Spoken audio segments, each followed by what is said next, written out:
Hi friends, welcome to my YouTube channel graceful explorer. ఈరోజు మనం pumpkin curry ఎలా చేసుకోవాలో చూద్దాము.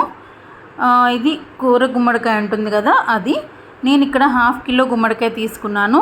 పీల్ చేసుకుని ఇలా చిన్న చిన్న ముక్కలుగా కట్ చేసుకున్నాను. మీరు ఏ సైజ్ ముక్కలు కావాలో ఆ సైజ్ ముక్కలు అయితే కట్ చేసుకోండి. ఇవి మరీ చిన్నగా కట్ చేస్తే పేస్ట్ అయిపోతాయి. ఇంత పెద్దవిగా ఉంటేనే టేస్టీగా బాగుంటాయి. సో దీంట్లోకి సరిపడగా 2 మీడియం సైజ్ ఆనియన్స్ అయితే తీసుకోండి అండ్ 2 పచ్చిమిర్చి తీసుకుని మధ్యలోకి చీరుకోండి. ఇక్కడ నేను 2 టేబుల్ స్పూన్స్ బెల్లం కూడా తీసుకున్నాను.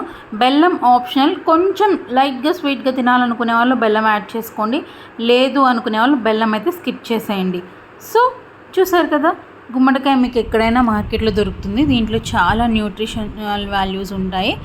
పిల్లలకి కూడా చాలా మంచిది, హెల్త్కి పెట్టడం వల్ల చిన్నప్పటి నుండే వాళ్ళకి అలవాటు అవుతుంది. సో ఎప్పుడు చేసుకోకపోతే ఈ విధంగా చక్కగా చేసి పెట్టండి, పిల్లలైతే మంచిగా తింటారు. స్టవ్ వెలిగించి పాండి పెట్టేసుకుని దాంట్లో కొంచెం 2 to 3 table spoons oil add చేసుకొని పోపు వేసేసుకోండి. పోపు చిట్టుపట్టుమనిన తర్వాత మిర్చి అండ్ ఆనియన్స్ యాడ్ చేసేసుకోవాలి.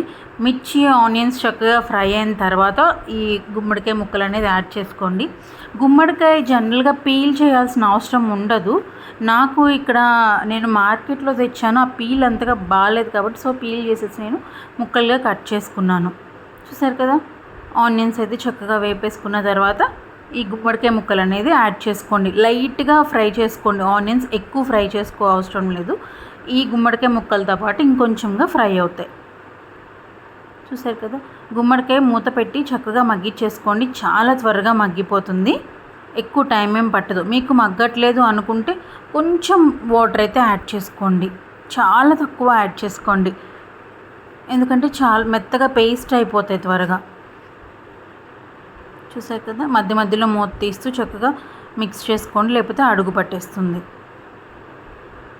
మనం ఇలా కర్రీ చేసుకోవచ్చు, లేదు పులుసులా చేసుకోవచ్చు, అది ఇంకా టేస్టీగా ఉంటుంది. సో కొంచెం గుమ్మడికాయ ముక్కలు కూడా లైట్గా ఫ్రై అయిన తర్వాత ఉప్పు పసుపు అనేది యాడ్ చేసేసుకొని మొత్తం మిక్స్ చేసేసుకోవాలి. ఇలా మూత పెట్టి మగ్గించుకోండి. చూసారు కదా ఎంత చక్కగా మగ్గిపోయాయో. మీకు ఇంకా మెత్తగా అవ్వాలి అనుకుంటే కొంచెం వాటర్ అయితే యాడ్ చేసుకోండి, చాలా తక్కువ యాడ్ చేసుకోవాలి. యాడ్ చేసుకుని మూత పెట్టేస్తే ఒక 5 minutes లేదా 2 to 3 minutesలోనే ఊరికే మెత్తగా మగ్గిపోతుంది. చూసారు కదా ఎలా మగ్గిపోయిందో. ఇంకా ఎక్కువ మగ్గితే పేస్ట్ అయిపోతుంది, బాగా ఎక్కువ మెత్తగా మగ్గించుకోకండి. నెక్స్ట్ కారం అయితే యాడ్ చేసేసుకుందాము.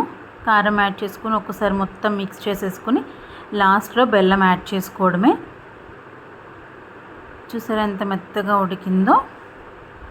బెల్లం కొంచెం లైట్గా స్వీట్గా తినాలనుకునే వాళ్ళు బెల్లం యాడ్ చేసుకోండి, ఎందుకంటే పంకిన్ ఆల్రెడీ లైట్గా స్వీట్గానే ఉంటుంది.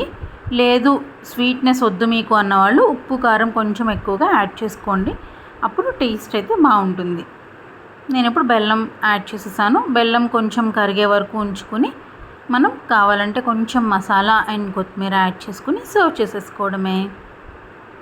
గుమగుమలాడే గుమ్మడికాయ కర్రీ అనేది రెడీ అయిపోయింది. ఇది మనం కర్రీలా చేసుకున్నాము, ఫ్రైలా చేసుకోవచ్చు, పులుసులా కూడా చేసుకోవచ్చు. పులుసులా చేసుకుంటే ఎంతో టేస్టీగా ఉంటుంది. మన కర్రీ రెడీ అయిపోయింది, ఇంకేముంది సర్వ్ చేసేసుకోవడమే. టేస్ట్ అయితే చాలా బాగా కుదిరింది. మీరు ఎప్పుడు ట్రై చేయకపోతే డెఫినెట్గా ట్రై చేయండి, చిన్నపిల్లలకి ఖచ్చితంగా పెట్టండి. Thank you for watching. Please like and subscribe to my channel.